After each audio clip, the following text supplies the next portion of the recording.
नमस्कार दोस्तों, आज मैं आपको वरुथनी एकादशी व्रत में सुनी जाने वाली तुलसी महारानी की कहानी सुनाने जा रही हूँ। प्रेम से बोलिए तुलसी माता की जय हो, विष्णु भगवान की जय हो। एक बार राधा जी सखी से बोली, सखी तुम श्री कृष्ण की प्रशंसा के लिए किसी देवता की ऐसी पूजा बताओ जो परम सौभाग्यवर्धक हो। तब समस्त सखियों में श्रेष्ठ चंद्रनना ने अपने हृदय में एक क्षण तक कुछ विचार किया, फिर बोली। चंद्रनना ने कहा, राधे परम सौभाग्यदायक और श्री कृष्ण की भी प्राप्ति के लिए वरदायक व्रत है तुलसी जी की सेवा। तुम्हें तुलसी सेवन का ही नियम लेना चाहिए, क्योंकि तुलसी का यदि स्पर्श अथवा ध्यान, नाम, संकीर्तन, आरोपण, सिंचन किया जाए तो महान पुण्यप्रद होता है। हे राधे, जो प्रतिदिन तुलसी की 9 प्रकार से भक्ति करते हैं वे कोटि सहस्त्र युगों तक अपने उस सुकृत का उत्तम फल भोगते हैं। मनुष्यों की लगाई हुई तुलसी जब तक शाखा प्रशाखा, बीज, पुष्प और सुंदर दलों के साथ पृथ्वी पर बढ़ती रहती हैं, तब तक उनके वंश में जो जन्म लेता है वे सभी 100 हजारों कल्पों तक श्री हरि के धाम में निवास करते हैं। जो तुलसी मंजरी सिर पर रखकर प्राण त्यागते हैं वह सैकड़ों पापों से युक्त क्यों ना हो, हेमराज उनकी ओर देख भी नहीं सकते। इस प्रकार चंद्रनना की कही बात सुनकर राशेश्वरी श्री राधा ने साक्षात श्री हरि को संतुष्ट करने वाले तुलसी सेवन का व्रत आरंभ किया। श्री राधा रानी का तुलसी सेवा व्रत केतकी वन में 100 हाथ गोलाकार भूमि पर बहुत ऊंचा और अत्यंत मनोहर श्री तुलसी का मंदिर बनवाया, जिसकी दीवार सोने से जड़ी थी और किनारे किनारे पदराग मणि लगी थी। वह सुंदर सुंदर पन्ने, हीरे और मोतियों के परकोटे से अत्यंत सुशोभित था और उसके चारों ओर परिक्रमा के लिए गली बनाई गई थी, जिसकी भूमि चिंतामणि से मंडित थी। ऐसे तुलसी मंदिर के मध्य भाग में हरे पल्लवों से सुशोभित तुलसी की स्थापना करके श्री राधा रानी ने अभिजीत मुहूर्त में उनकी सेवा प्रारंभ कर दी। श्री राधा जी ने आश्विन शुक्ला पूर्णिमा से लेकर चैत्र पूर्णिमा तक तुलसी सेवन व्रत का अनुष्ठान किया। व्रत आरंभ करके उन्होंने प्रतिमास पृथक पृथक रस से तुलसी जी को सींचा। कार्तिक में दूध से, मार्गशीर्ष मास में ईख के रस से, पौष मास में द्राक्षा के रस से, माघ मास में 12 मासी आम के रस से, फाल्गुन मास में अनेक वस्तुओं से मिश्रित मिश्री के रस से और चैत्र मास में पंचामृत से उनका सिंचन किया और वैशाख कृष्ण प्रतिपदा के दिन उद्यापन का उत्सव किया। उन्होंने 2 लाख ब्राह्मणों को 56 भोगों से तृप्त करके वस्त्र और आभूषणों के साथ दक्षिणा दी। मोटे मोटे दिव्य मोतियों का 1 लाख भार और सुवर्ण का 1 कोटि भार श्री गर्गाचार्य को दिया। उस समय आकाश से देवता तुलसी मंदिर पर फूलों की वर्षा करने लगे। उसी समय सुवर्ण सिंहासन पर विराजमान हरिप्रिया तुलसी देवी प्रकट हुई। उनके 4 भुजाएं थीं, कमल दल के समान विशाल नेत्र थे, 16 वर्ष की सी अवस्था और श्याम क्रांति थी। मस्तक पर हेममय किरीट प्रकाशित था और कानों में कंचनमय कुंडल झलमला रहा था। गरुड़ से उतरकर तुलसी देवी ने रंगवल्लभी श्री राधा जी को अपने भुजाओं में भर लिया और उनके मुख चंद्र का चुम्बन किया। तुलसी बोली, कलावती राधे, मैं तुम्हारी भक्ति से प्रसन्न हूँ। यहाँ इंद्रिय, मन, बुद्धि और चित्त द्वारा जो मनोरथ तुमने किया है वह सब तुम्हारे सम्मुख सफल होंगे। इस प्रकार हरिप्रिया तुलसी को प्रणाम करके वृषभानु नंदिनी राधा ने उनसे कहा, देवी गोविंद के युगल चरणों में अहेतु अहेत की भक्ति बनी रहे।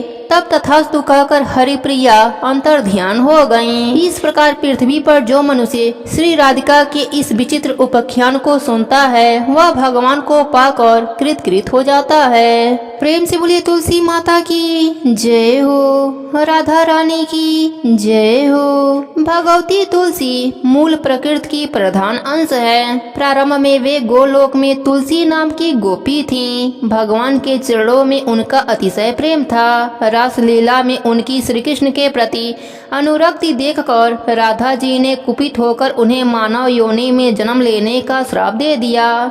इससे वे भारतवर्ष में राजा धर्मध्वज की पुत्री हुईं। गोलोक में सुदामा नाम का एक गोप था, भगवान श्री कृष्ण का मुख्य पार्षद था। उसे भी किसी कारण से क्रोधित होकर राधा रानी ने दानव योनि में जन्म लेने का श्राप दे दिया।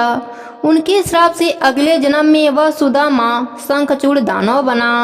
ब्रह्मा जी की प्रेरणा से भगवती तुलसी का शंखचूड़ दानव से गंधर्व विवाह संपन्न हुआ। ब्रह्मा जी का वरदान प्राप्त कर उस दानव राज ने अपने पराक्रम द्वारा देवताओं को स्वर्गलोक से निष्कासित कर उस पर अपना अधिकार जमा लिया। देवगण एकत्र होकर भगवान विष्णु जी के शरण में गए। भगवान विष्णु जी ने देवताओं को शंखचूड़ के जन्म एवं वरदान आदि की सब कथा सुनाई तथा उसके मृत्यु का उपाय बताते हुए उसे मारने के लिए भगवान शंकर को एक त्रिशूल प्रदान किया तथा यह भी बताया कि तुलसी का सतीत्व नष्ट होने पर ही उसकी मृत्यु संभव हो सकेगी। इसका भी आश्वासन भगवान विष्णु ने देवताओं को दिया। अपने कहे अनुसार भगवान विष्णु ने छल पूर्वक तुलसी का सतीत्व नष्ट कर दिया। उधर भगवान शंकर ने त्रिशूल द्वारा शंखचूड़ का वध कर डाला। पतिव्रता तुलसी को भगवान के द्वारा छल पूर्वक अपना सतीत्व नष्ट करने की जानकारी हुई तो अत्यंत शोक होकर उसने भगवान को पसार होने का श्राप दे दिया।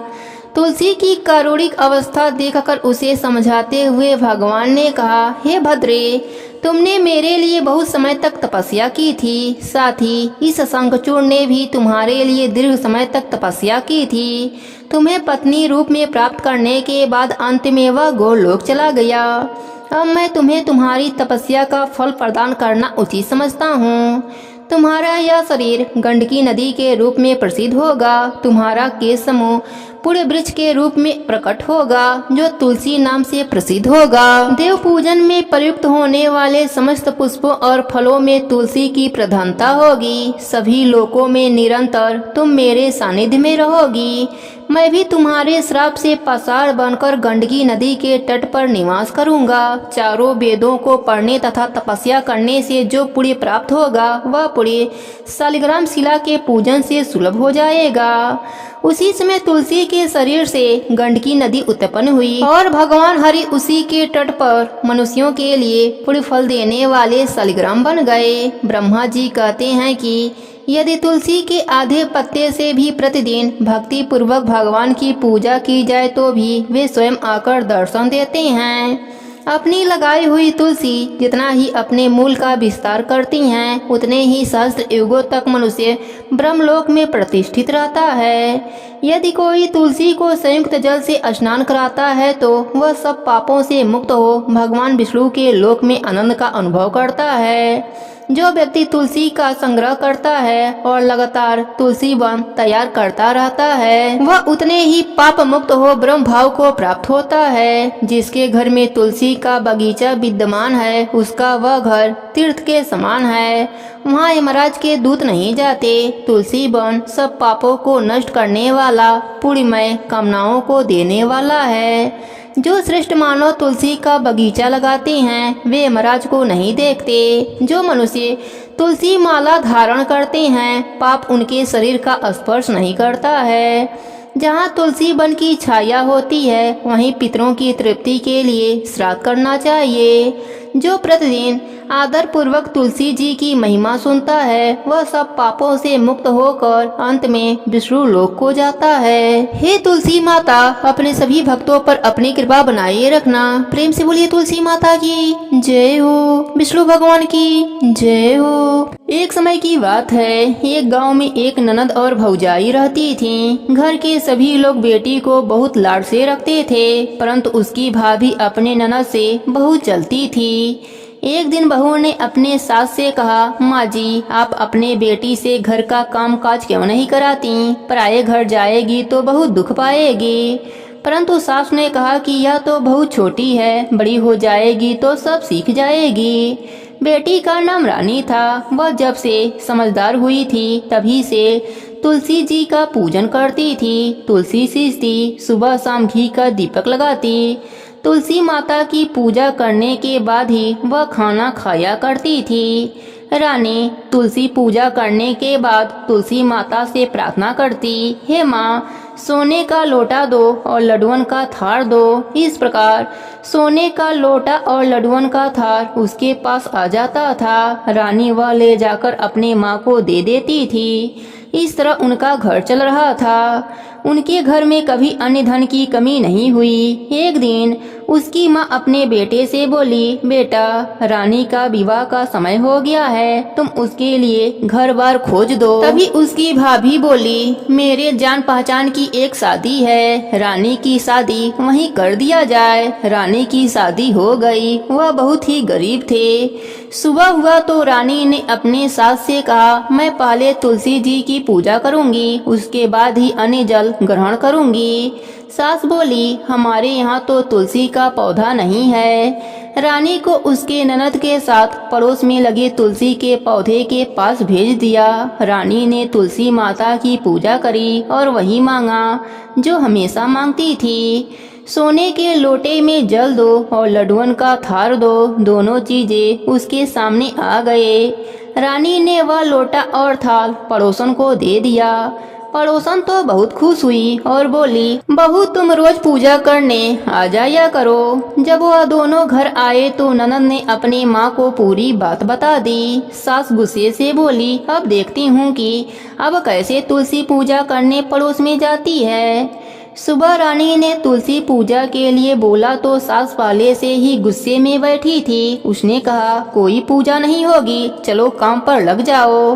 रानी बहुत दुखी हुई। उसने कुछ भी नहीं खाया। इसी तरह 4-5 दिन निकल गए और वह भूखी प्यासी ही रही।